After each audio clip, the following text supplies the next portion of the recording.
ኢትዮጵያ የጋዝ ምርትን ወደ ገበያ ልታቀርብ መሆኑ ተነግሯል። በጉዳዩ ዙሪያ ዝርዝር መረጃ ይዘናል። በሌላ በኩል ደግሞ አዲስ በወጣ የመንግስት አዋጅ ምክንያት ከ800 በላይ ፋብሪካዎች ስጋት እንደተደቀነባቸው ተነግሯል። በአዲሱ አዋጅ ምክንያት 300 ሺህ የሚጠጉ ዜጎች ስራ አጥ እንደሚሆኑም ተገልጿል። ሰላም ቤተሰቦቻችን፣ መረጃዎቹን የት ሀገርና የት ከተማ ሆናችሁ እየተከታተላችሁ እንደምትገኙ በሀሳብ መስጫው ላይ ጻፉልን። በየትኛው ጉዳይ ላይ መረጃ እንድናቀርብላችሁ እንደምትፈልጉ ማሳወቁን። አሁን ዝርዝር መረጃዎቹን አንድ በአንድ ወደ እናንተ እናደርሳለን። እስከ መጨረሻው አብራችሁን ቆዩ።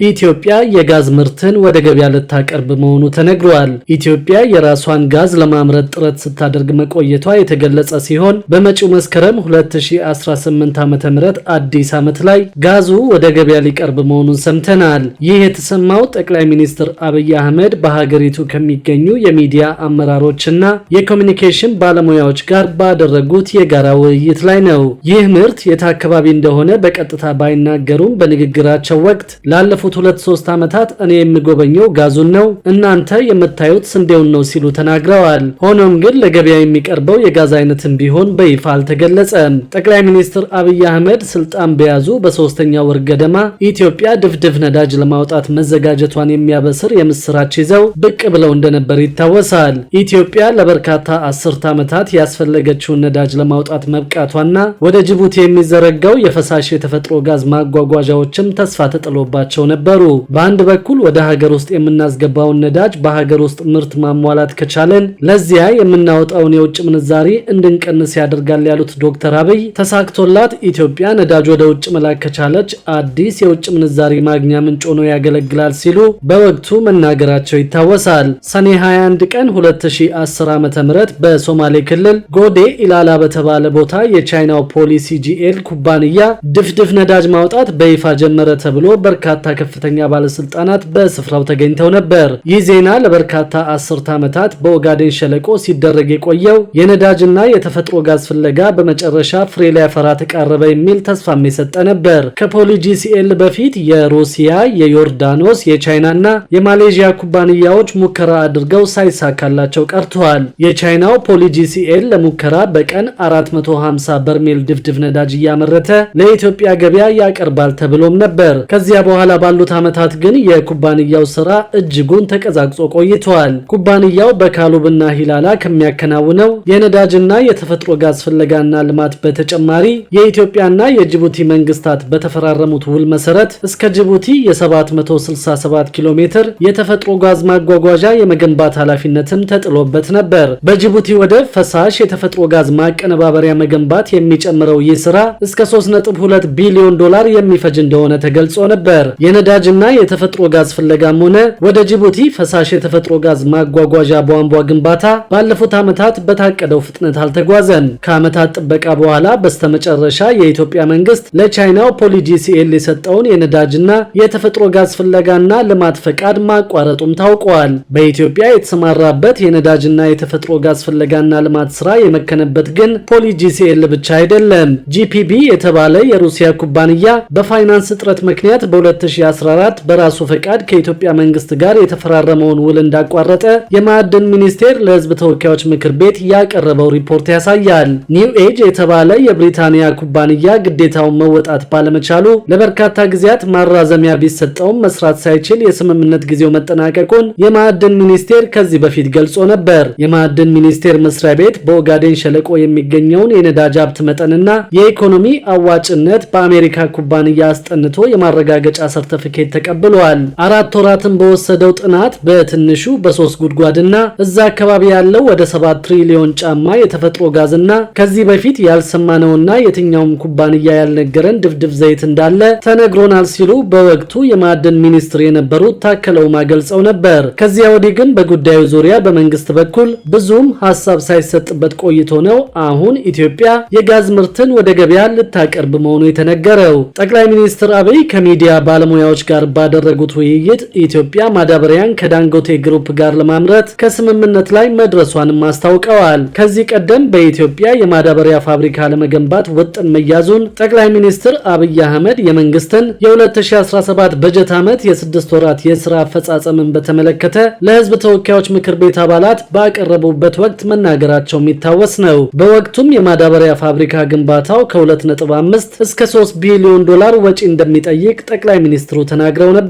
በተጨማሪም ጠቅላይ ሚኒስትሩ በመጪው የ2018 መስከረም ወር ታላቁ የህዳሴ ግድብ ተጠናቆ ሪቫኑ እንደሚቆረጥ በዚሁ መድረክ ላይ መናገራቸው ይታወሳል። በሌላ በኩል ደግሞ አዲስ በወጣ የመንግስት አዋጅ ምክንያት ከ800 በላይ ፋብሪካዎች ስጋት እንደተደቀነባቸው ተነግረዋል። በአዲሱ አዋጅ ምክንያት 300 ሺህ የሚጠጉ ዜጎችም ስራ አጥ እንደሚሆኑ ተገልጿል።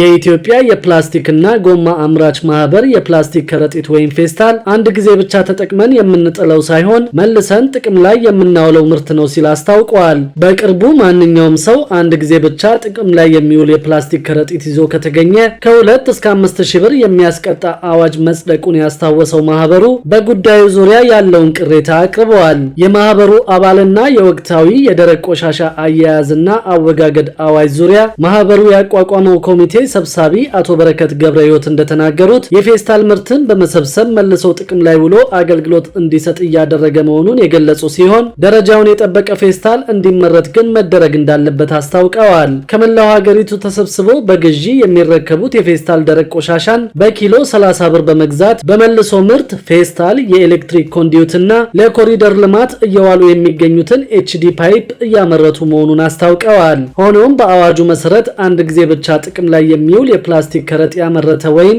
ወደ ሀገር ውስጥ ያስገባ፣ ለገበያ ያቀረበ ወይም የሸጠ፣ ለንግድ ዓላማ ያከማቸው ወይም ይዞ የተገኘ ከ50 ሺህ ብር በማያንስና ከ200 ሺህ ብር በማይበልጥ የገንዘብ መቀጮና ከ5 ዓመት በማይበልጥ ጽኑ እስራት እንዲቀጣ አዋጁ በነጋሪት ጋዜጣ ታትሞ ከሚወጣበት ቀን ጀምሮ በመላ ሀገሪቱ ተፈጻሚ ይሆናል መባሉ ይታወሳል። በመላው ሀገሪቱ መልሶ ጥቅም ላይ የሚውሉ ከ800 በላይ የፕላስቲክ ማሸጊያ ፌስታል እያመረቱ ያሉ ፋብሪካዎች ያሉ ሲሆን ከ268 ሺህ በላይ በስራው ላይ የተሰማሩ ዜጎችም ይገኛሉ።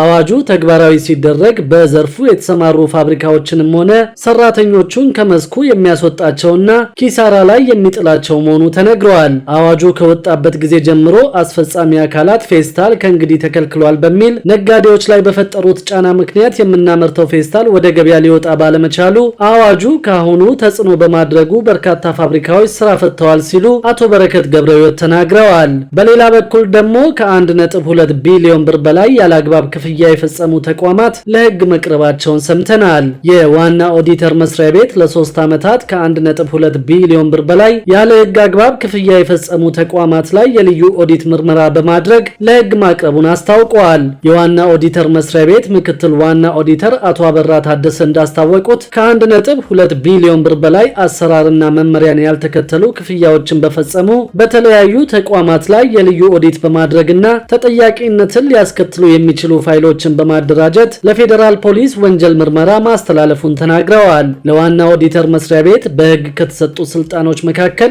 የህጋዊነት ኦዲት፣ የክንውን ኦዲት፣ የፋይናንስ ኦዲት፣ የአይቲ ኦዲት እና የልዩ ኦዲት ማድረግ እንደሆነ አመልክተው እንዳስፈላጊነቱም ሌሎች ተጨማሪ ኦዲቶችንም በተቋማት ላይ ያደርጋል ብለዋል። በፋይናንስ ኦዲት ግኝቶች መሰረት ልዩ ኦዲት በማድረግ ለሚፈጠሩ ምዝበራዎች ተጠያቂዎችን ለህግ እንዲቀርቡ የማድረግ ስልጣን እንዳለው ኃላፊው ጠቁመዋል። ይህንን ታሳቢ በማድረግም በ13 ተቋማት ላይ የ2015 እና 2016 ዓ.ም የልዩ ኦዲት ስራ መሰራቱን ኃላፊው ጨምረው አስታውቀዋል። ከ13ቱ ተቋማት 3ቱ የአሰራር ክፍተት ተገኝቶባቸው ልዩ ኦዲት እንደተደረገባቸው፣ 10 ተቋማት ደግሞ 437 ሚሊዮን 817612 ብር ከግዢ መመሪያና ከህግ አሰራሮች ከፍለው እንደተገኙ አመልክተዋል። በ2016-2017 ዓመት 8 መስሪያ ቤቶች ከ770 ሚሊዮን ብር በላይ ከህግ ውጪ በመክፈላቸው ልዩ ኦዲት ተደርጎባቸው ለህግ መቅረባቸውንም ጠቁመዋል።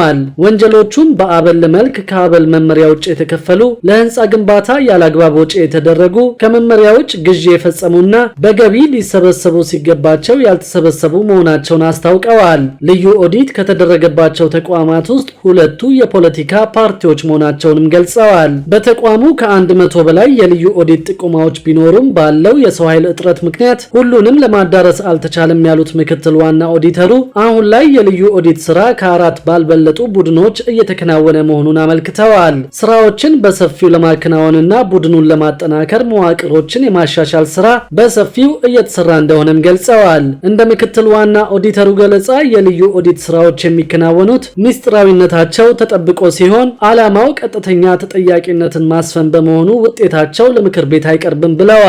ፍርድ ቤቶቹም የሰው ምስክር ሳያስፈልጋቸው ኦዲተሮች የሚያቀርቡበት ነው። የፍርድ ውሳኔ ከተላለፈባቸው በኋላ ግን ውሳኔው በሚዲያዎች ለማህበረሰቡ እንዲደርስ ይተላለፋል ሲሉ ተናግረዋል። በዋና ኦዲተር መስሪያ ቤት የኦዲት ስራዎች ከተጠናቀቁ በኋላ በወንጀልና በፍትሐ ብሔር የሚጠየቁ ግለሰቦችን የመለየቱን ስራ አቃቤ ሕግ ሊያከናውናቸው የሚገቡ መሆናቸውንም ኃላፊው ጠቁመዋል። በዚህ ረገድ የተቋማት መናበብና መቀናጀትም አስፈላጊ መሆኑን አስታውቀዋል። ቅንጅቱም ተጠያቂነትን ለማስፈን ትልቅ ሚና እንደሚኖረው ነው የተናገሩት። ዋና ኦዲተር ኦዲት አድርጎ ሲጨርስ ለምክር ቤት የሚያቀርብ መሆኑንም ገልጸዋል። ተቋሙ የራሱ የሆነ ፍርድ ቤት የሌለው በመሆኑ የኦዲት ስራዎች ሲጠናቀቁ ውጤቱን ለምክር ቤት ከመስጠት ባሻገር ለፌዴራል ፖሊስ ወንጀል ምርመራ፣ ለፍትህ ሚኒስቴርና ለሌሎች ባለድርሻ አካላት ያሳውቃል። ፍርድ የማሰጠት ስራውንም ባለድርሻ አካላቱ የሚከታተሉት ይሆናል ብለዋል። በኦዲት ግኝቶች ላይ የሚፈጸሙ ስህተቶችን መነሻ በማድረግ ምክረ ሀሳብ ለሁሉም ኦዲት ተደራጊ መስሪያ ቤቶች ይሰጣል ያሉት ምክትል ዋና ኦዲተሩ የፍትህ ሚኒስቴር ባደረገው ጥናት በተቋማቱ የአቅም፣ የተጠያቂነት፣ የቅንጅትና የአሰራር ስርዓት ክፍተቶች መኖራቸው መረጋገጡን አስታውቀዋል። ክፍተቶቹን ለመድፈን የሚያስችሉ ስራዎች በቀጣይ እንደሚሰሩም ገልጸዋል። ክቡራትና ክቡራን የአዲስ ቢዝነስ የዩቲዩብ ቻናል ተከታታዮቻችን ይህንን ቻናል ሰብስክራይብ ሳታደርጉ የምትከታተሉን ከሆነ ቢዝነስና ሌሎች ተያያዥ ጉዳዮችን በተመለከተ አዳዲስ መረጃ ለማግኘት የዩቲዩብ ቻናሉን ሰብስክራይብ በማድረግ ቤተሰብ እንድትሆኑም በትህትና እንጠይቃለን።